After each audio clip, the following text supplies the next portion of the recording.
Hi friends, and welcome back to the channel. Today I have a bit of a story time for you. But before I get into the story, I do have to give off a trigger warning because the story I'm sharing today, well, number one is based off of real events, and number two, some people might find it really upsetting.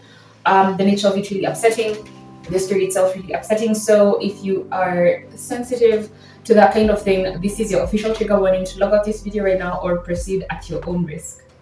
So I just turned 29 at the end of August, and I guess as I'm continuing to mature, I'm getting more and more space to process all my trauma. Of course, because I don't have children, I think if I did have children, then my trauma would continue being suppressed. But because I'm 29 and child free, I have a little bit of space in my brain to process my trauma and at least try and chew through it and allow myself to heal. I deserve to heal. I think I know that I deserve to heal. And anyone listening to this video today who might have gone through something similar and maybe has processed their emotions, maybe not, but in any case, I guess I'm sharing this story today, number one, for myself, because I've been carrying it for well, not 29 years, but the last 20 years actually.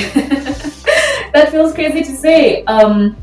Yeah, and I feel like it's just about time I get it off my chest, and also to connect with someone else out there who might have gone through something similar and they just feel like they're all alone, or the stories they do listen to just don't resonate with their experience. So for us to really get into this story, we have to go back all the way to the beginning for the story to make sense.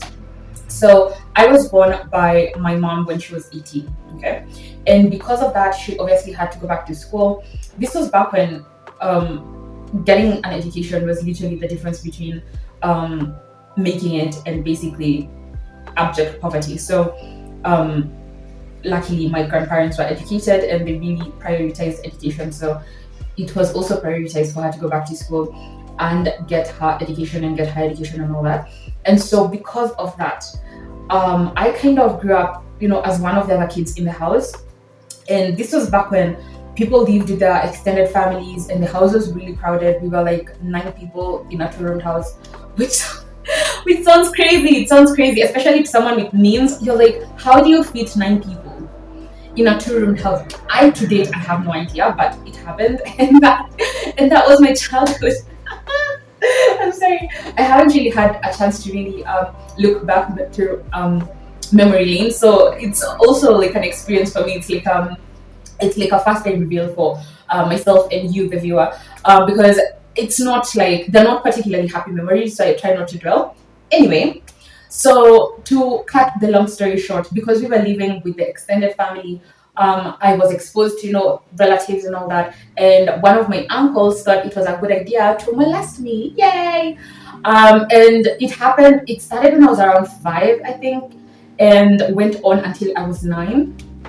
And I think one of the things that really saved me from that situation being a lot worse is I was sent away to boarding school, which of course I wasn't happy about because I thought I was being shipped away so that my mom didn't have to deal with me. And we'll get to that in another separate episode. I feel like that is a story all on its own.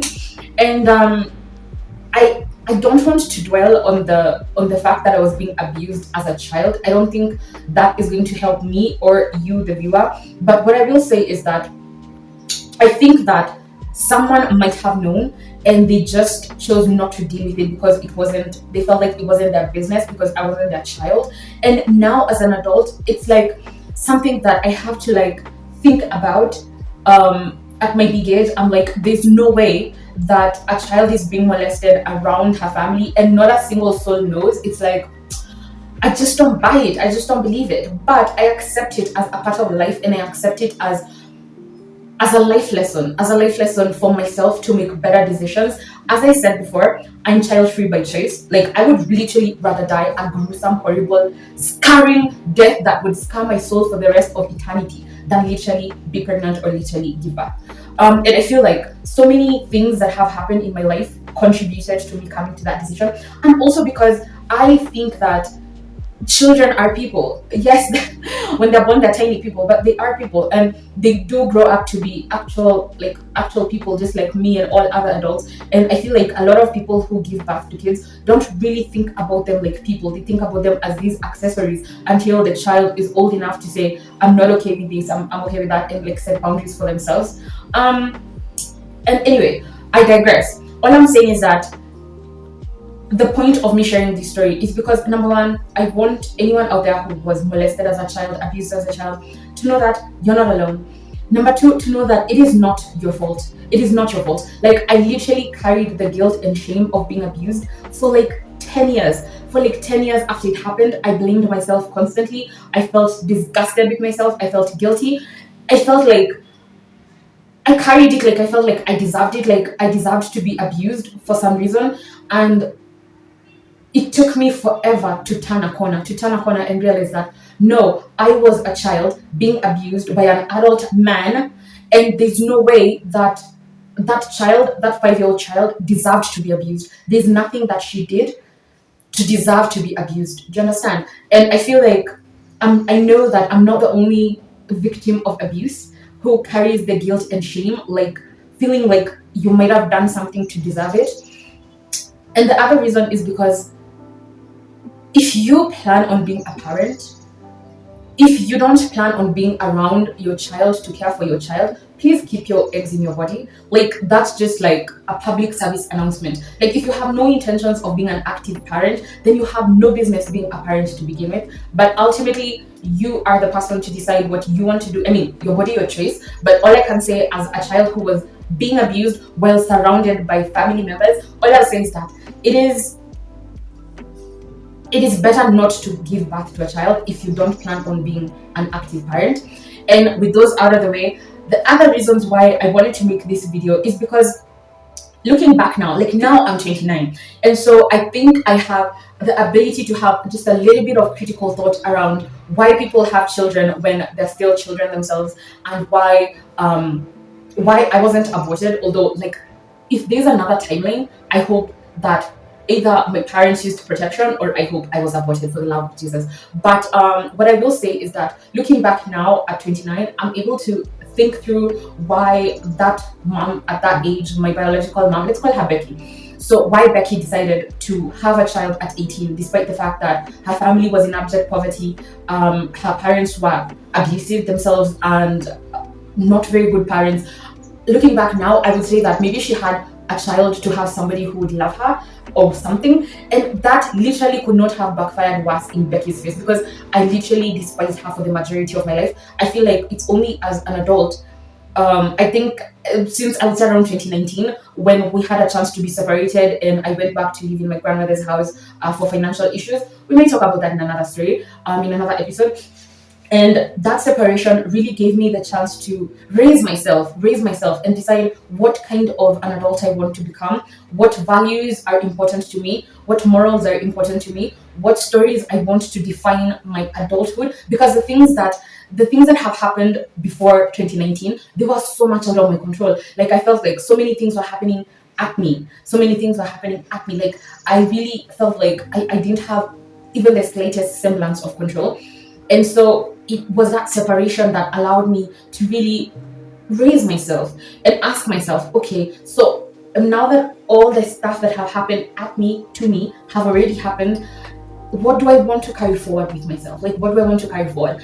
And that really allowed me to unpack a lot of stuff, to choose what things will be coming forward with me to my adulthood, right? And I just want that to be like a massive take home for someone who thinks that having a child will heal them, because your child could come, yes, be perfectly healthy, and then hate you their entire life.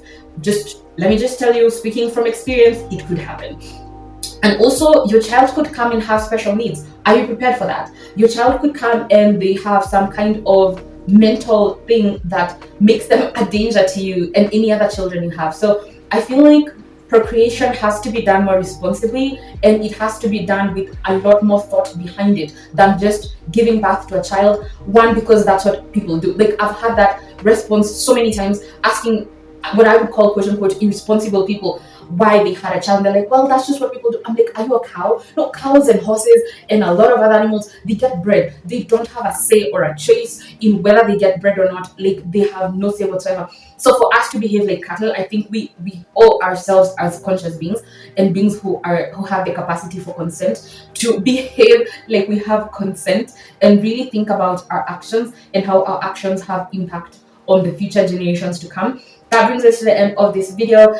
I hope it finds the right audience, and in any case, even if it doesn't, for me it was really therapeutic just being able to say these things out loud without bursting into tears or without feeling like I'm a perpetrator somehow in my own abuse or feeling like I deserved it somehow. And yeah,